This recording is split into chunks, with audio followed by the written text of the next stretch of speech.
Yeah, let's have a conversation. I'll start by just kind of organically going to see, we do have some questions. We have one question in the Q&A that I'll ask, and then I have some for you all as well. It's from an anonymous attendee, said, I couldn't agree more at Martha. This is for you, Martha. Your presentation was truly inspiring. It brought back so many vivid memories of my own yoga teacher training, which took place this past May in Costa Rica. Philosophy played such a central role in our training, and we had deep transformative discussions that continue to resonate with me. Those conversations have profoundly shaped my approach to teaching. I'm curious, though, how has this new insight influenced the content of your own yoga classes? So that's to you, Martha, compared to the time right after your yoga teacher training. Interesting. Like, I'm glad you had that opportunity to the questioner on your teacher training. I didn't feel like I had, actually, and I was sort of hoping for more of that in the MA. So again, that was one of the challenges I had. I was like, oh, and I'm still not getting this in the MA. But then through the people networks that created, that has actually been more possible. So it sort of happened in an emergent way rather than in a formal way. And you know, when I finished my yoga teacher training, I really went almost within a year, I think, into the MA. So I didn't have a lot of time in between. But I definitely, I could see, like, in the brief amount of teaching that I did, I was just sort of parroting what I'd been taught in the YTT, and I felt actually quite uncomfortable about that in a lot of respects. So I focused much more on the asana aspect of it, because I realized I didn't really feel like I'd understood a lot of the philosophy, and I was still feeling these challenges and the contradictions that I'd seen within that. So I felt much more comfortable helping people feel, you know, moving their body and feeling good about that, than I did about trying to explain, like, why we might do Namaste or what relationship this had to the Yoga Sutra. Like, there was something I couldn't quite reconcile with that. And since I did the MA, I don't teach yoga anymore. So that's, you know, been part of my process, is like, I sort of haven't worked out how I could integrate that to teach a physical yoga class. But I have been running workshops on the yoga philosophy, and that has included on retreats and locally. And yeah, just trying to do it in this way where I'm not saying I've got all the answers, but sort of recognizing that this sort of interesting interstitial space exists, and exploring with that is how I've dealt with that. And it's still as much about, if I'm being honest, about me sort of working through this stuff as it is about me sort of, you know, sharing this knowledge. And you know, I think the case study Ruth's is similar in that, you know, she went from sort of taking the Yoga Sutra into her teaching in a way that sort of reflected the way that she'd been taught it, and now feeling that freedom to actually go outside of that, sort of see the lineage that she'd been taught within as restrictive, in fact. And you know, I don't want to put words into her mouth, but I am a little bit there, in terms of, you know, the way she's explained it to me, like restrictive. And now she's free to bring in work from all kinds of other traditions. And I've been in her classes, and the way that she does that is wonderful. Like, seeing the sort of the things that are more personally relevant, or that relevant to sort of the more physical aspects of the practice that weren't there in some of the more Yoga Sutra stuff, you know, focus stuff, I think is great. So I think there's lots of ways to do that potentially, but I'm more interested, yeah, in hearing what how other people have done that to an extent. It might be worth mentioning, if it's all right, Chris, that there's a model that it's briefly mentioned in my doctoral research, but I'm kind of working on bringing it out a little further, because it's something that's really developed as I've worked on TTs, that there is a model for kind of balancing knowledge that a lot of yoga teachers come to, whereby they're essentially, there's essentially 3 pillars for finding authenticity in the practice. And those 3 pillars are, on the one hand is expert knowledge, but that expert knowledge needs to, you know, isn't taken as read necessarily. Like, it has there's a critical analysis and a critical thinking that has to come, because you are pulling from lots of different sources of expert knowledge rather than one specific lineage. So you might be reading, you know, new translations of the sutras, or you might be kind of checking out scientific papers, or you might, or whatever else it might be, or borrowing from various different places. So but the expert is only one kind of pillar, really, of that authenticity. The second is the personal practice. So, you know, in my experience, most what practitioners and particularly yoga teachers are doing is they're taking that knowledge and then they're taking it to the mat and they're taking it into their classrooms and figuring it out in real time, right? That it happens. There's a virtuous circle in taking it to your own practice and to your own teaching and figuring it out together. What does this mean if we play with this together? What does it mean, for example, if we take a couple of poses from the Hatha Vyasa Paddhati and you know, this kind of 18th century yoga text and play with them in a modern yoga class, right? And the third one, and I think this is the one that we maybe struggle with the most, is the peer support, right? That you need also to, for want of a better term, sanity check this stuff with other practitioners and other yoga teachers. So I think that I'm very fond of the phrase that individuals don't produce knowledge, communities produce knowledge. And I think that, you know, it is the space between those three pillars, the kind of expert sources of knowledge, the kind of personal experience and practice, and kind of the sharing with other people, the peer group, if you like, is where yoga teachers can and practitioners can find their way to a subtler sense, a more informed sense of authenticity, I think, perhaps. But that doesn't mean to say it's in any way easy, right? It's complex. It's much easier to just go, well, you know, Guruji said in 1976, and therefore I never have to question it again, right? I think that's one way to understand how we do this, I think, in practice. Yeah, thank you for jumping onto that question, Theo. We can make this organic as we want because that's kind of how it's been. This is great. There's another question in the coming through here from Diana. As both a scholar and a practitioner, I've found that academic study can distance me from the embodied aliveness of yoga. How can we keep scholarship connected to lived practice? And why is there so little focus on applied approaches that meet the urgent challenges of our world? Yeah, I don't know if either of you wanted to answer that.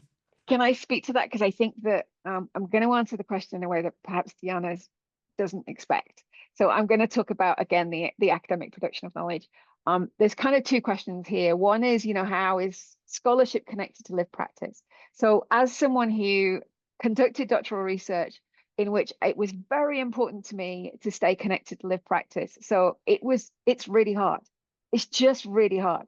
Like I had to construct an entire notation system for figuring out how to, you know, just even think about the different kinds of practices and poses that people were doing and so on.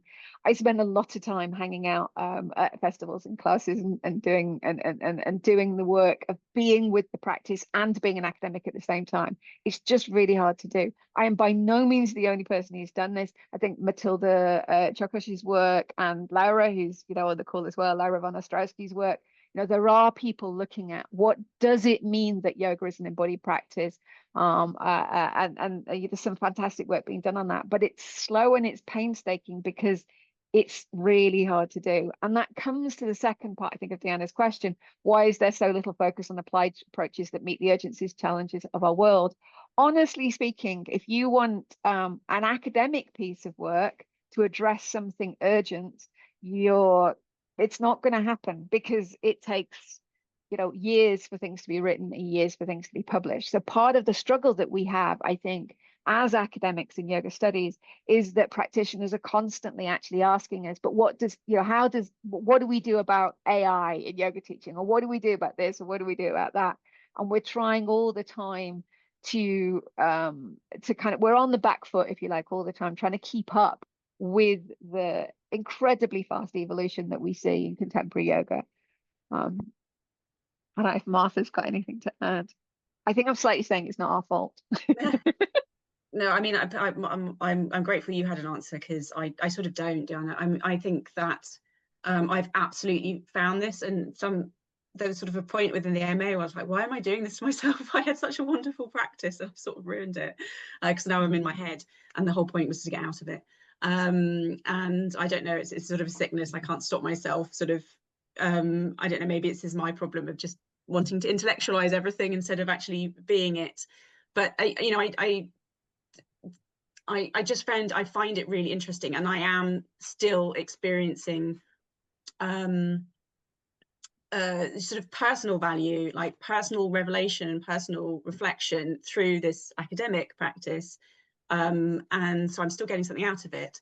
And honestly, for me, it's just literally the more I also then get on the mat or get on the meditation chair is how I do that, the more I can. But in terms of whether we should be building that into the academic world, I know some of the MAs, I think, for example, do have some element of physical practice within that. I'd be really interested to hear whether that sort of changes people's experience and how that works. And I think there'll be a lot of academics who are really resistant. There are academics who don't have this practice or who don't feel that we should, and and that's not generally part of academia to bring that in. So I don't want to sort of blanket suggest like something we should do all the time. But yeah, I know, yeah, so I sort of, if anyone else has reflections on how we do this or has seen this work really well in other fields, perhaps that would be really interesting, because I don't fully have an answer to that. Yeah, it looks like Theo may have a response now. Well, I don't have an answer, but it's an important point that Martha makes, that how does this work in other disciplines? When you're looking, for example, at dance and movement studies or sports sciences and those kinds of disciplines, they have this really embedded concept of the expert mover. Like, how can you possibly do a research into or the academic study of dance without dancing? It would be unthinkable, right? So it's partly about, I think it partly speaks to what is yoga studies, right? We've got this really interdisciplinary, really broad thing, which is about sociology, and it's about philology, and it's about this, and it's about that. And the bit that kind of gets lost is the kind of movement studies side of things, the kind of that kind of dance studies style, like how are we actually figuring it out? And I think it would be a different kind of MA to bring that in, because it would be borrowing from different disciplines. But that's not to say we can't do it. But I do think the issue is disciplinary rather than anything else. Absolutely. Yeah, I'm glad you brought that up, Theo. I've heard, for example, Raj Balkaran make that argument before as well, in a lot of his podcasts. And yeah, we should be able to dance too. We should be able to do these things. And but how do we do it? It's methodologically interesting about how we integrate these things into our practices. Drew Thomases has a question. Drew, good to hear from you, another yoga scholar. Thanks to both speakers for 2 excellent presentations. Martha, my sense as someone in religious studies is that students can and often do have a pretty hard time with the idea that our courses do not teach about monoliths called Christianity, Islam, or Hinduism, but rather about Christianities, Islams, and Hinduisms in the plural. Capital T truths make way for plural interpretations and manifestations. And as you say, destabilization takes hold. Does this resonate with what you've seen? Is this the same or somehow different from the contemporary yoga practitioners' anxiety about authenticity? That's a really good question. Yeah, that's so interesting. And I think we sort of suspected as we got into this that we would find parallels elsewhere, and that in other religious studies disciplines, that there would be similar things happening. So I sort of, yes, it absolutely resonates. I don't 100% know that if it's different. What we found on the MA was that it was such a high proportion of people that came from this background, and that seemed unusual. Maybe because it's a small MA and it's fairly unusual. Maybe there's a question about why would you do that course if you weren't coming from that background, but then it wasn't 100% everybody. So I think there was something about just the motivations for people taking that particular course that seems a bit different. Also, some of the MA that I did crossed over into Buddhist studies, for example, and it seemed like on those classes that I was taking that wasn't quite the same case, but that's such a small sample size. So Drew, it'd be really interesting to talk to you to find out a bit more about that experience, and if that's been formalized or discussed in a sort of a formal way within your academic discipline. It'd be great to find out more. I'm going to wave this book for those of you who aren't religious studies scholars, which was first published in 1999, which is called The Insider Outsider Problem in the Study of Religion, which is a massive edited volume on exactly this issue. And it continues to be such a big issue that there was this is Russell McCutcheon, by the way, that there was a follow-up published recently. So yeah, the insider-outsider problem, the emic-etic problem as it's known in the study of religion, is huge, because anybody who comes to a religious studies program of any kind has a positionality when it comes to religion. If they're atheist, if they're agnostic, if they have a particular faith or a system that they come from, they come with an idea. Like, you can't have no ideas at all about what religion is and what's important to you and how the world works. So yeah, we do, as someone who teaches on religious studies, broader religious studies programs, yeah, we do face these issues. But I do think there's something qualitatively different about yoga studies, because there's an entanglement often in yoga practitioner identities, because the kind of people who are coming on yoga studies MA programs, as you know, aren't just practitioners. They're also often teachers as well. So you have this connection in that these are essentially people who are themselves engaged in the pedagogical transmission of yoga, right? So their responsibility is not just to their own understanding, but to their students, and to how they transmit the knowledge on this. And that does kind of it kind of ramps the problems up, right? Or ramps the issues and implications up as a result, because it's not just how do I understand my faith, my practice, whatever else it might be, but how am I then representing it and teaching it to others? And there are very few people who come on religious studies courses who are already religious studies teachers. That's a good point. And actually, as you were saying that, there's something else I think that might be going on a little bit too, which is within the sort of general discourse about religion, I would expect that those students have been already exposed to the idea that there are people who don't believe in their religion and that disagree with it. And by and large, within our current discourse around yoga, there isn't that sort of reaction to it within the world. I mean, there is, to a point, there are people who see yoga as problematic in all sorts of ways, but like by and large within, you know, the world of yoga, which in a lot of respects is people doing it in studios or gyms or sort of within those contexts, there isn't that, they might not have been exposed to that before. And the other aspect of that is I think there's probably a sort of a less secure identity of yoga as like, what is it? Is it religion? Is it philosophy? And so certainly for me, I was like, I don't even know what I'm doing, but I at least had this bit of certainty around it, and now that's been blown apart. So there's sort of that extra challenge. I think there's possibly Absolutely. a few things going on there. Absolutely. Yeah, I think that Drew's right, though. Where they meet is in this sense that there will be an answer, that there is a yoga, that there is a Christianity, that there is a, and you know, that is something that was very familiar to us in religious studies of students going, but I just want you to tell us what Islam is or whatever. And we are so far down the rabbit hole of religious studies that we quite often won't even use the word religion anymore. So, you know, if anyone's familiar with Mallory Nye's work on religioning and turning religion from a noun into a verb, that's where we're at. we're not even sure religions exist anymore. So Yes, it's absolutely fascinating. And then everyone always asks, is yoga a religion? And then that probably is a question that maybe is in your book, Theo, right? define your term. Yeah. I'll check. I think we do. It probably, I mean, I'm just saying because it's such a common question that people ask, right? Is religion, Yes. is Yes. yoga a Number religion? one. Entry number one, Yeah. Philip de Sleet, is yoga a religion? Entry number two, Karen O'Brien Kopp, is yoga a philosophy? So yeah, that's exactly where we start. There it is, bringing it all together there, back to the book.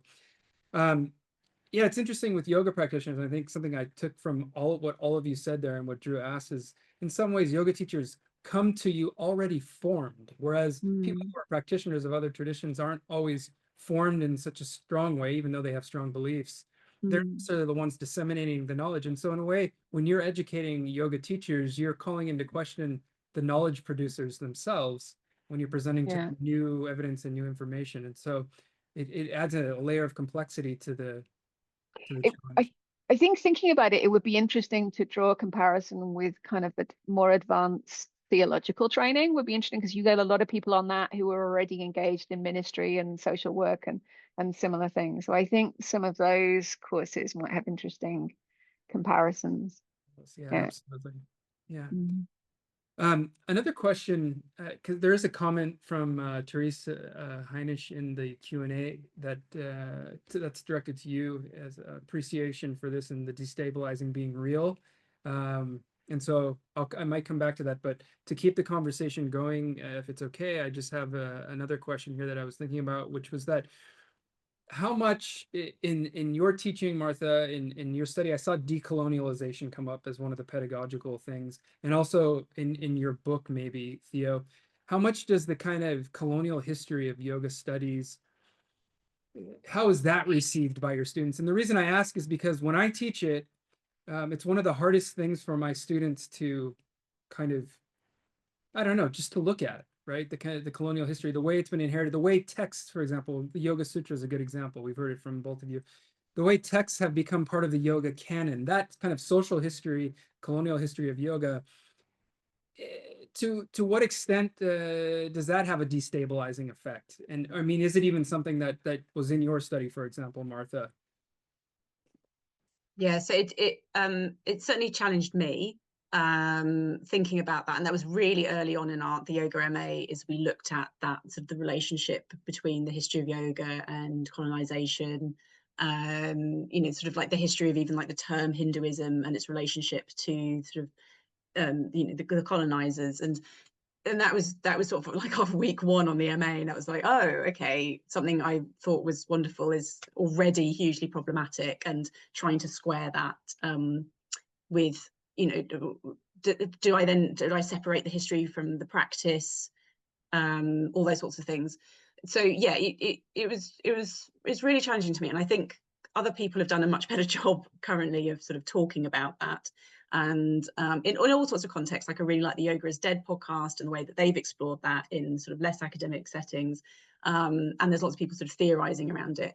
So that's why, as I said, in our inquiries, it would be interesting either in Ruth and I's research or sort of the stuff that we bring into that to draw on that more, because I think that sort of, we're talking about our cultural history, but lots of people are bringing their own cultural history, and actually that does sort of speak to Teresa's point there about the sort of the cultural aspects of the things that people bring to that. So that, you know, when I'm in the sort of the workshop that I give is around introducing the Yoga Sutra, so I talk a little bit about that relationship of the history of it to that, but it never sort of really seems to register. You know, people are coming to those workshops because they want to discuss the ideas and their relationships to them. They don't want to talk about that history, so I'd have to really sort of get in there with it, and I haven't figured out how to do that, if I'm quite honest with you. So yeah, but for me personally, it was part of the work of trying to understand like my relationship as, you know, the white person who went into an Indian country or South Asian country to learn this stuff, and it's like, okay, well, what do I do with that? And I still haven't figured that out. Yeah, thanks. Theo, do you want to respond to that? Yeah, I think it's one of those things that's really unevenly distributed. I think that there are communities of yoga teachers and practitioners out there who really are interested in these questions and are talking about them and figuring it out and working on it.